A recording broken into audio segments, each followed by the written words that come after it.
Good evening, nandito naman tayo sa ating panibagong update last update na last harvest no? Sa bago yung sa variety yung big variety na avocado dito sa part of Ponto no? Yun na yung hugis hot yung ganisa avocado sira siya. Tatlo sila no? Nakakaibang bunga ng avocado. May dalawa pa din sa ito, makikita nyo sa part nito mamaya. Nakakatuwa lang at kami ay nagpala sa kanila yun dun sa lessons nito. Napakarami last harvest no? Sa huling harvest nito sa ibang klaseng variety na avocado. Ito yung natin sa ngayon, yung mga ikot-ikot na ating video prepare no? Ang ating video prepare ay ang may ba kundi ako saraling sikap no?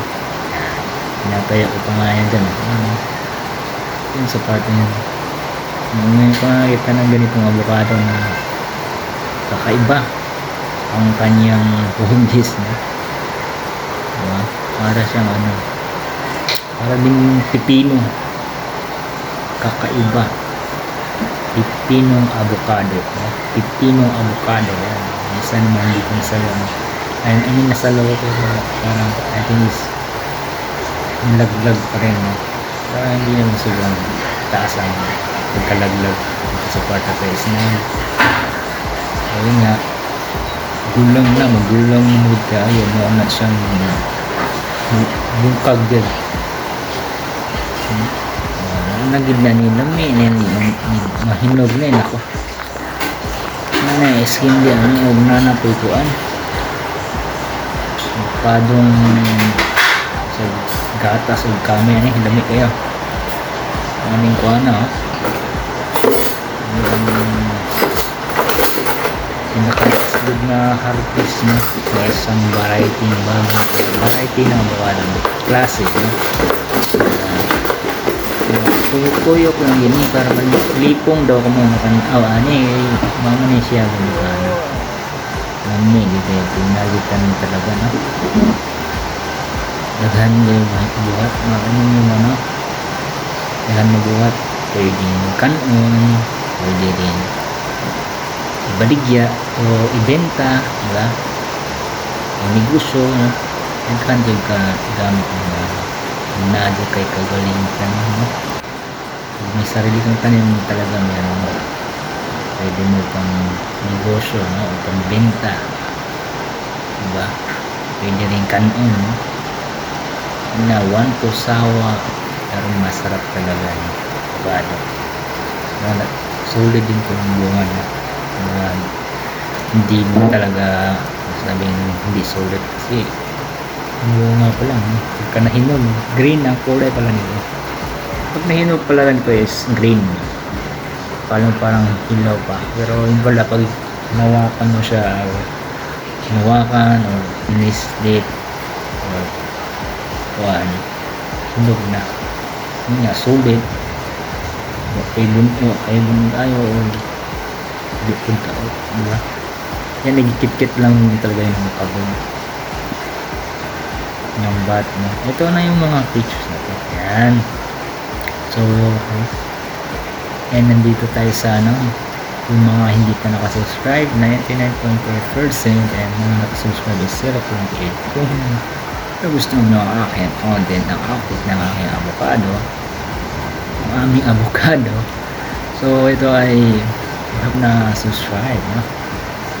Follow niyo na ako sa channel at panoorin din ng bawat upload at vlogs na ginagawa ko salamat sa mga solid na mula sa simulan aking gawin na kayong vlog old followers and new followers sa lahat ng tumulong sa akin maraming pong salamat. God bless po at sabay-sabay po tayong mga at magtagumpay sa buhay na kasama sa Lord at huwag po tayong humiwalay no? Lagi po natin katagpuin at samahan lumapit sa kanya at tumawag magpasalamat, no? Lalo na rin magdasal, no?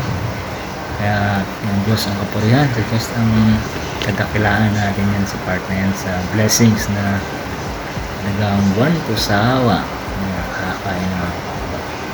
nakaka-excite at siyempre sulitin, no? Ating sulitin ng kakaitan ng mabukal. So thank you sa lahat, no? Almost 2,223, no?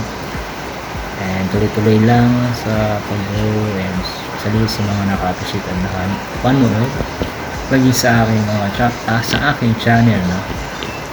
Bayan at ang clicking, salamat po ng marami. And hindi pa kayo nakasubscribe, please click the bell button of all, no? Mahalin nyo na ako gaya na pagmamahal ni Lord na walang katulad at walang katulad. Siya lamang ang ating lakas na source ng lahat. So maraming salamat sa lahat, na and sabay-sabay tayong mangarap at magtugumpay sa buhay na kasama ni Lord, at huwag po tayong makalimot sa Kanya, especially sa araw-araw. Lagi po tayong ma-excite sa araw-araw kung gaano, and ma-excite sa mga ginagawa ni Lord, yung patuloy sa ating buhay, no? Yan din sa part na yan, no? At syempre huwag natin kalimutan, tomorrow is Sunday, no? Hindi lang Sunday, araw-araw, everyday, no? Lagi po natin katagpin at kausapin si Lord, no? Lalo na pag mayroon tayong sinusumbong kay Lord, no? Yung pag-pray natin, no? Kausapin si Lord, no? Yung mga pangarap, plano sa buhay at sa lahat. God bless po sa lahat. Bye-bye! Yan, at tayo ay subaybayan din nyo at abangan ang aking upload ng araw pag-ubos ang aking live, no? So maraming po salamat. Peace out. Bye bye. See you the next vlog and live. God